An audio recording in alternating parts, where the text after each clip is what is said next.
and welcome to episode 55 of the Legal Genie Podcast with me, your host, Lara Quie. And I'm delighted to be joined by Bradley Collins, co-founder and CEO of LegalTechTalk. He's one of the driving forces behind transformation in the legal industry. With a background spanning media, technology, and commercial leadership, Bradley has built a reputation for connecting ideas, people, and innovation at scale.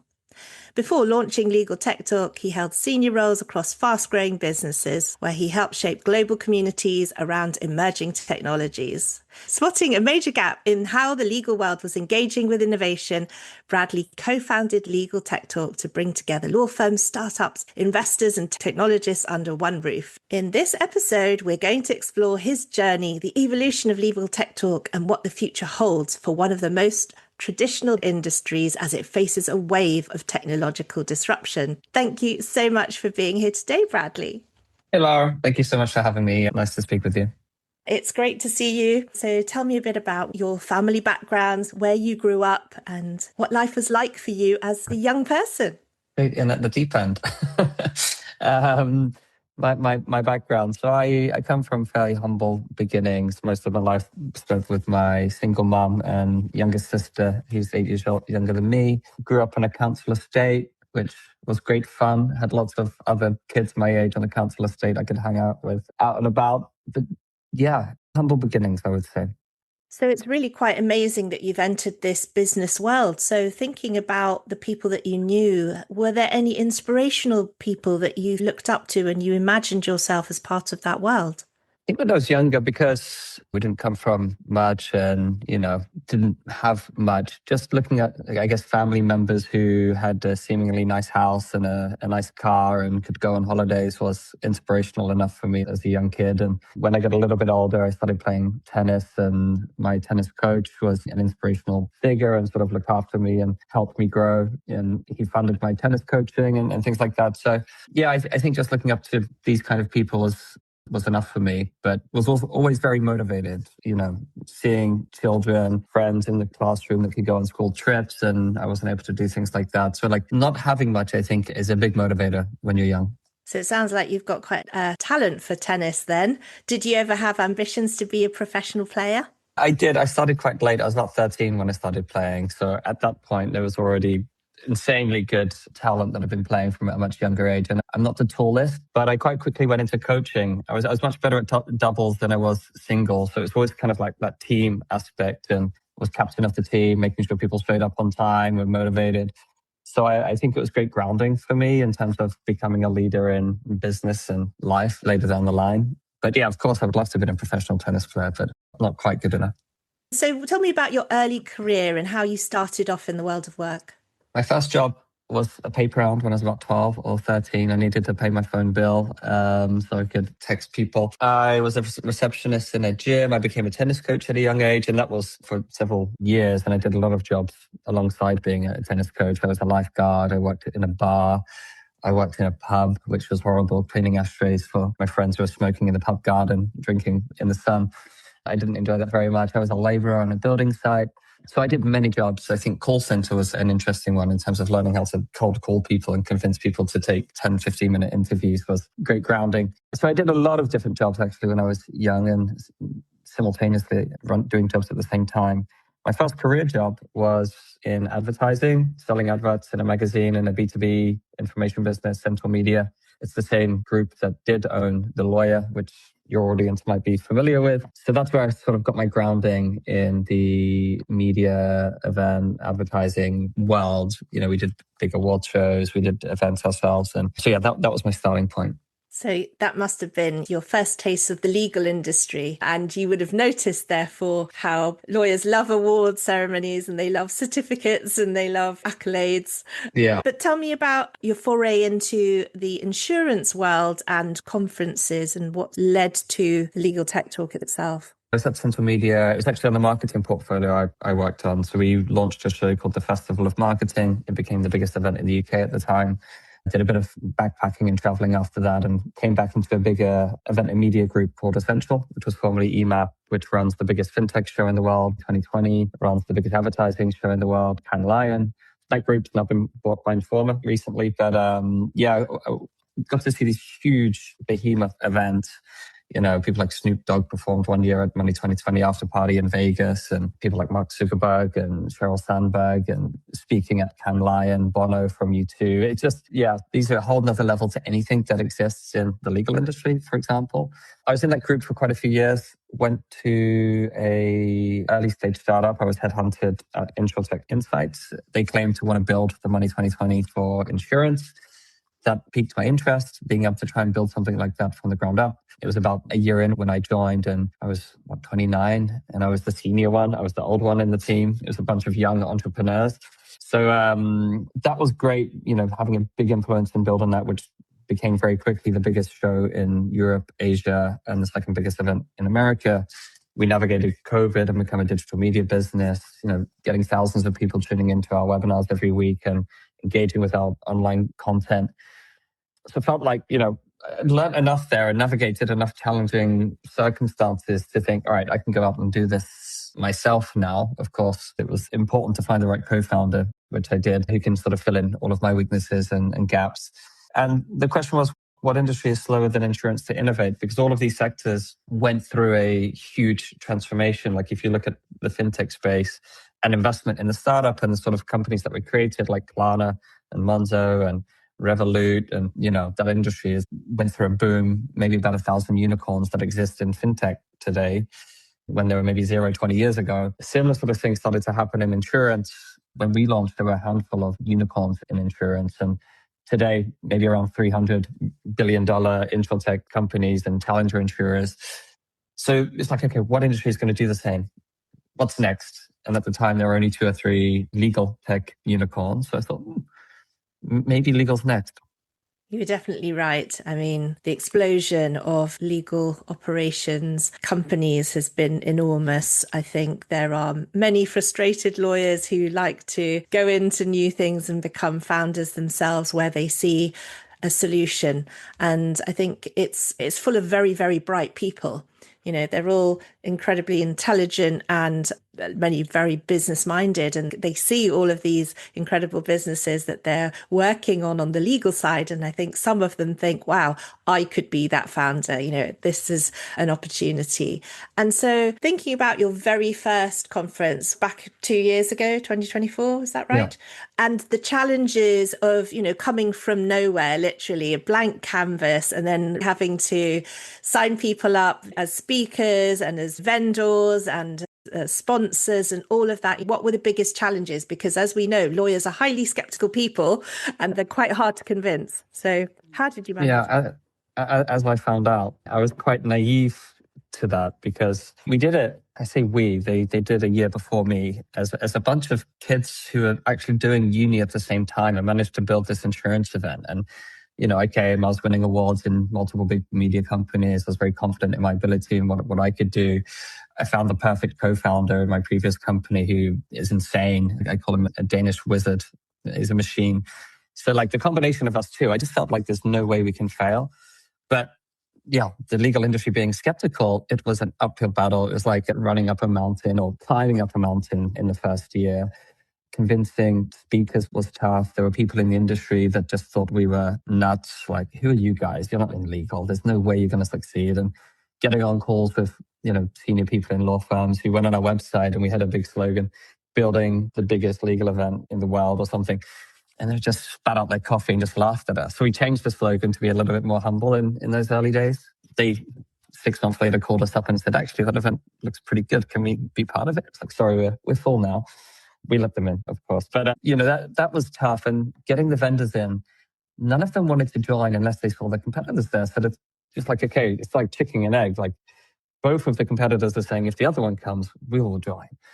So, we had to hustle and bustle in that beginning. Now, of course, 3 years later, you look at the site, everybody is there. So that's the sort of dynamic that exists in not just the legal industry, but any industry. If you get a lot of the senior people there, all the key people there, you kind of also have to be there. You get that FOMO. I can't not be there. So we're now coming down that mountain on a bike, cycling down quite. Yeah. So it's been an interesting few years. I can imagine that the momentum has built and that this year is so much easier than that first year because obviously, the first year went well, but then last year went even better. And do you wonder how you can possibly like year on year on year be better and better and better? I mean, it's sort of quite challenging, Well, isn't it? You've reached a point where, you've got so many ideas in there and there's so much going on. It's like, I don't know, what are your plans? well, there are a lot of people that attended year one said it can't possibly be better in year two. And then, of course, year two happens. They're like, okay, now it's the best it can be. It's like, okay, now we've got some ideas. We can make it better. But that is the challenge now, right? The pressure that we've built and the bar that we've set is how do we keep raising that bar? Because with events, and you see this in any industry, once an event plateaus 2 years in a row, it tends to stay at that level forever. It's very difficult to convince people it's going to continue to grow, it's going to continue to evolve. So it's our job to keep evolving that. Otherwise, at some point, it will plateau. Fortunately, this year is going to be a big step up from last year. We've already got ideas about next year that's going to make it a huge step up from this year. So, yeah, without giving too much away, but it is evolving. The seniority of the people is getting better. The number of attendees is getting stronger. The number of sessions we run is better. The depth that we're going into the sessions and content is getting stronger. The team is getting stronger. So, yeah, it is, at least for the next few years, going to keep improving. Yeah, it's very impressive. I was looking at the numbers for this year and you're aiming at over 5,500 attendees and something like 400 sessions. And looking at the speaker lineup, what I love though is how diverse it is. You've got really good gender balance. You've got lots of international people there and all sorts of different people. So many, many different functions. And as you mentioned, FOMO, I can definitely sense that there'll be a ton of people looking at that going, oh my goodness, I'm not on there. I need to get on that stage. So I think that's the buzz that, within the legal industry is very important for people to feel like, I've got to get on that bandwagon. Oh, there's a piece of the action there. How do I get involved? And I think you've built that momentum and that's really, really good to see. So thinking about like the first year and the vendors and the kind of things that they were offering back in 2024. I mean, as we know, technology just evolves at lightning speed. And here we are in 2026. What is the difference between what you saw in terms of the offerings of 2024 compared to the vendors that you're going to have this year in June? It's hard for me to say. In the first year, I was on the call with all of these vendors myself. Now we have a big team who are speaking to many of them. So I'm less in the trenches than I used to be and sort of forward thinking. But there are so many new entrants all the time. So we're running a startup competition called the Launchpad. And we had hundreds of entrants of early stage startups that are less than 3 years of age, raised less than 3 million. And I'd heard of less than 10% of them. So there is so much new blood entering. You look at the Harvey and Lagora, and these companies didn't exist 3 years ago. They're still brand new, and I don't think they're going to be the last big names that we see. Like, it is not done. There are so many new players.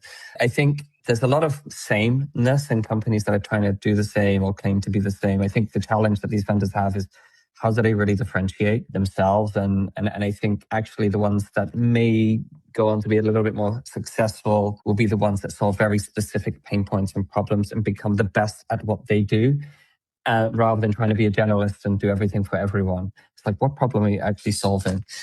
But there's such a broad range. It's hard for me to just pinpoint single solutions. Like with vibe coding now. So we're doing a vibe coding hackathon at the next event.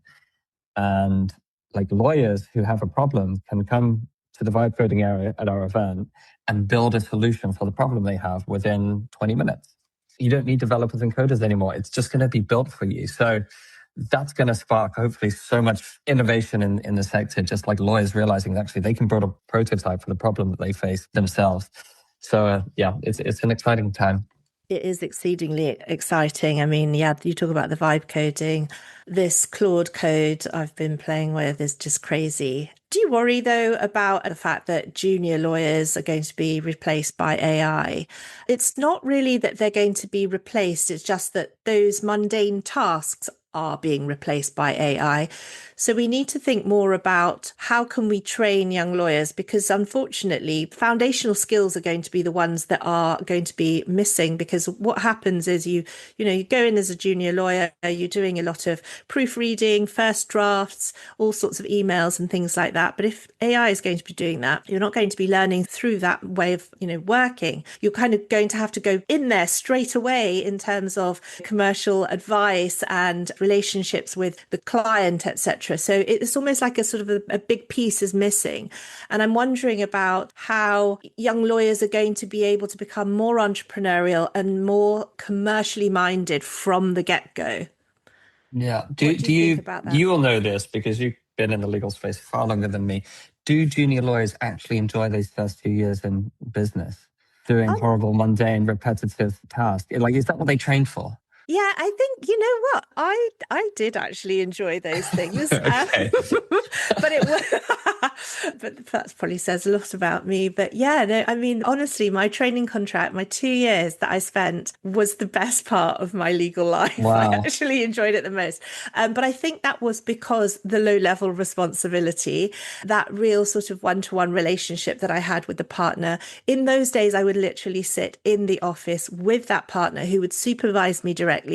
And they were always so generous with their time to explain exactly what I was doing wrong, or, a bigger picture of the case. Because what I always found was when you're a junior, you're given a very tiny piece of the pie. But unless you're told, where you fit in the big picture and why that matters, it's hard to develop that commercial sense. But also the fact that these days, it's very open plan. There's a lot of work from home. That sort of one-to-one learning by osmosis doesn't happen as much. And I think that, that is the way that I really learned, listening to phone conversations. So there was a lot of phone conversations where the partner would dial up the client, and I learned through listening to how they would handle the client, especially difficult conversations around billing or expectations, missing deadlines and things like that. But I think in the world of law, what we're going to see is a real emphasis on the trusted advisor.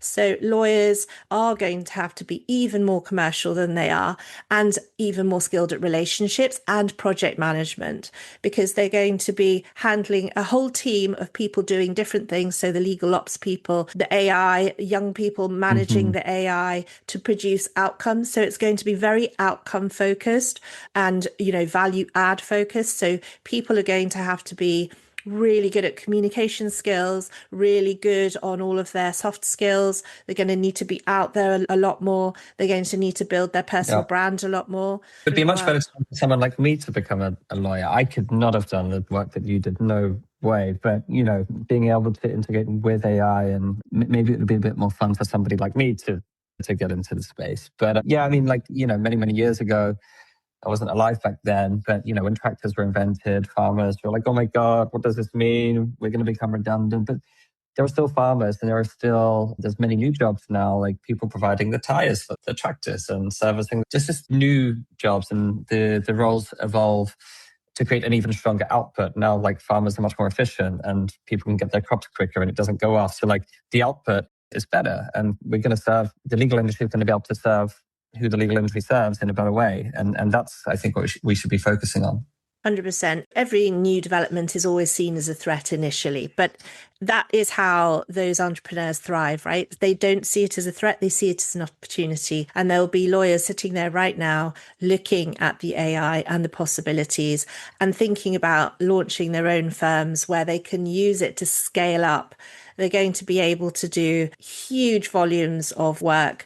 And if you think of themselves multiplied by 100 or even 1,000, the possibilities, especially in generating fee income, is going to be just astronomical. So I do think it's a good thing. And I do think all the legal technology is just absolutely amazing. And certainly at FTI Consulting, we work with lawyers all the time. And we are using AI that we've built in-house as well. We've got many data scientists and really, really clever people who are building things for us in-house. And we're also leveraging technology and seeing what else is out there. So conferences like LegalTechTalk respect or are very welcome in terms of exposing us to what is out there, because I think that's one of the biggest challenges. People in legal ops, law firm leaders, they hear about all these things, but they're not sure. So what does this do? How can I see a demo of that? Who should I speak to? Everything is under one roof, when you come to the O2 and it's all there. And I think that's great, because I imagine that when everybody's in the same space, it can lead to a lot of good collaborations, especially where competitors, especially the startups, once they start to notice each other and say, you know what, we do exactly the same thing, but maybe you do that aspect, we could do this aspect, and we could actually join happens together. So much. I've heard so many stories of people that met the future co-founders at the event, the investors that have invested in them at the event. We did the hackathon last year, and 2 teams got together and have built a business together since the event. And there's another team that changed their business model from feedback they got from the judges at the event. So a lot of stuff, we see ourselves as a catalyst for transformation and bringing everybody together. And people well, why do you do law firms and in-house? Well, bring people together and we can create quicker changes rather than being so isolated. So yeah, we pay a lot of attention in bringing the whole sort of ecosystem together in one place, under one roof, this one time a year, and hopefully a big explosion of speeding up change happens. And so your conference isn't like a boring sit on chairs, people on stage muttering into a microphone. Tell me about all the really exciting features. I do remember going into the food area and the popcorn and all the sweets, and it was really crazy. So tell us about all of those really cool features, all the music and all the things that you've got going on this year. I love it when lawyers come oh my God, this is so crazy. But these events had existed in other industries before. I think actually we do a better job than many of them actually in most industries now. But yeah, we think of it like a festival. Our chairman always said to me, Brett, we've got to create a festival because, all the big events are talking about being festivals. And I'm like, Simon, have you been to a festival? I've been to Glastonbury many times. And my interpretation of a festival is that you can cater for everybody at all times, no matter what they're interested in, no matter what music they like, no matter, they might not want music. They might want to go into the little play area and get their face paint, whatever it is they want to do. So that's how we try and think of it. First of all, from a content perspective, you might be an IP lawyer, you might be into, in regulation. You might be junior, you might be senior, you might be in a law firm, you might be in-house, you might be in M&A. No matter what you're interested in, there is always going to be at least one session that is applicable to you. That is, most of the time, there's 2, 3, or 4 sessions happening at the same time, and people complaining, "Oh, I missed all the good sessions because there's too many." I was like, that sounds like a good problem, rather than having no sessions that you're interested in happening. So that's the first part of it. Yeah, you can. There's a massage station. This year we're introducing a beauty salon where you get your makeup and nails done. We built a hairdressers, which is actually nicer than most hairdressers that I've got, at least around me, that is just built for 2 days. You can get your hair done. There's good quality award-winning sparkling wine, champagne from 11 a.m. An actual beer garden that's built in. There's the music stages. I think we have 9 different performers, like saxophone, a harpist, a violinist, and things happening. There's music greeting you from the train station. We try to appeal to people's personal wants and needs, and as much as we do, trying to give them value from a business perspective, because I think the two go hand in hand. When you're having a good time, you have better conversations, you have a smile on your face, you're open to collaboration, and actually more business gets done as a result. But we've introduced some new things this year. So we ran out of space in the hotel. Last year, we used about 70% of the hotel. This year, we're using 100%. All the side outlets, the Clipper bar is turned into the speakers lounge to free up more space for workshop rooms. Last year we did, I think, 10 workshops. This year we're doing 70 workshops and roundtables, which is a smaller, intimate groups of people having a much more in-depth conversations, which we had great feedback on last year. We're building a giant marquee outside of the venue, so we're using up all of the outside space. It's in June. Hopefully we have sunshine, but it is a proper marquee. So there's another stage out there, more booths and fun things, a poker tournament. It's actually a poker workshop where Richard Branson invested in this company where you can learn how to negotiate with people through poker skills. It'll be interesting to see how that goes. So yeah, there's a lot more new stuff happening this year as well. Wow. It's so big that you've had to go outside. That's amazing. It was big last year. I remember all the floors, like going up and downstairs and kind of getting lost. I think what I liked most actually was, your app that you have, which is incredibly intuitive, but also you were able to book one-to-one meetings with people. And I found that really, really good because you get there and yes, there's just thousands of people. And that can feel quite intimidating, especially if you go by yourself. But where you've been able to arrange a meeting with someone beforehand, and then you've got your allotted time on that little cocktail table, and you show up and it's got a number, you're always looking for all the different numbers. Yeah. But what was really handy was the number of people that were sort of at a loose end who you could actually just have informal meetings with anyway, because either their person hadn't turned up or they were just like, oh, I'll just hang out here. And it's like, oh, hi, I'm just hanging out as well. Let's have a meeting, So that was really Yeah, good. the app is great. We've been using it in the insurance sector as well. And every year the app gets better. We give feedback, we improve it, and you can filter by areas of interest, by company size, by which country that you've traveled in from. So there's like lots of different data fields where you can try and find the right people that are relevant to you. Out of 6,000 people, maybe only 50 people that you really need to meet, and you can find them, which is great. So yeah, we've extended the meeting space. There's meeting space on both floors now. So I think we've doubled the number of meeting tables. So yeah, hopefully a lot more meetings taking place. And so in running your own business, how are you leveraging AI? So I didn't tell many people this. I remember I just published a video yesterday on my LinkedIn with a senior person in the industry called Mark Cohen. And he was so impressed by our agenda in year one. He's like, how? You're not from the legal industry. I haven't told Mark this, so hopefully he doesn't see it. How did you build your agenda? Like, you must have.